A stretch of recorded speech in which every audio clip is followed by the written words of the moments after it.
Hello and Grüß Gott.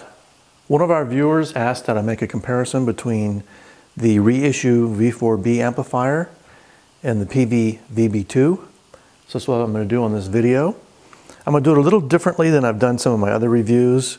First I'm going to talk about the V-4B and then the Peavey, and then I'll actually set up a microphone stand and I'll just use the remote camera mic to record the sound so you can get an idea of what they sound like. So first of all, the V-4B is rated 100 watts RMS. It's not a true reissue. The original amplifier had 7027 output tubes, and this is got 6L6 GCs. They also changed a few other things, not too much. Cosmetically, it looks about the same. It's a good looking amp. I really like the way it looks. My original V-4B tested out at about 135 watts RMS. It was rated 100 watts minimum. I don't know what this one is. I don't have my instruments any longer to test RMS power output. But what I'm going to do is I'm going to set the gain, bass, mid-range, and treble to mid positions to test it. And I'll use the rocker switch on my bass to get 4 different sounds. And then I'll put on the ultra low switch and I'll try a few more sounds. Then I will switch over here to my Peavey VB-2. Same thing, everything mid-positioned. I'll use the rocker switches on my Gibson Ripper bass to get different sounds. And you can kind of get a comparison. It's going through Altec 417 speakers, a cabinet of 2. These are some of the original speakers I had with my V-4B system. I used to have 8 12-inch speakers to run with it. And that's about mostly what I can tell you. This one's assembled in China. I don't want to be China bashing, but it had 4 defects, I'll say. A defect on the bezel here, a scratchy pot. This panel didn't want to stay on, so I had to fasten it. And it's got hum. It's got a signal to noise ratio of 80 dB, which I believe is an inherent design issue with the amplifier. It has low level hum, so it won't be usable in the studio, but it's fine for on stage. This one here has almost no hum. I don't know what the signal to noise ratio is. This was assembled in the USA, 225 watts RMS. And this one I also bought brand new for $900. That was the going price. This is $1,300 is the going price. And that's because it's a good looking amp and it has the Ampeg name on it. Other than that, this is kind of not really a handsome amplifier, but from my opinion, this is a far better piece of equipment for a lot less money. So let's get started. I'll go ahead and start with the V-4B first. And as I mentioned, I'll go through just some simple little tests and get an idea of what it sounds like. And then I'll switch to the Peavey, and that'll conclude the video.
Okay, so I'm hoping that gave you a flavor of what each amp sounds like.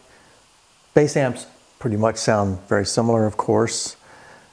This is more musical. I don't know why. It has a couple of controls on here for like resonance and presence, and it seems to give it a little more musicality. I have them set to the mid positions, and like I mentioned, everything was flat here.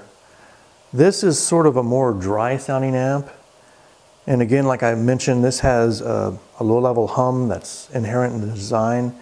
This doesn't whisper quiet. Great piece of equipment. If I was to recommend either one, I would definitely take the Peavey over the Ampeg, although the Ampeg is definitely a good looking amp, and I'm planning to keep it.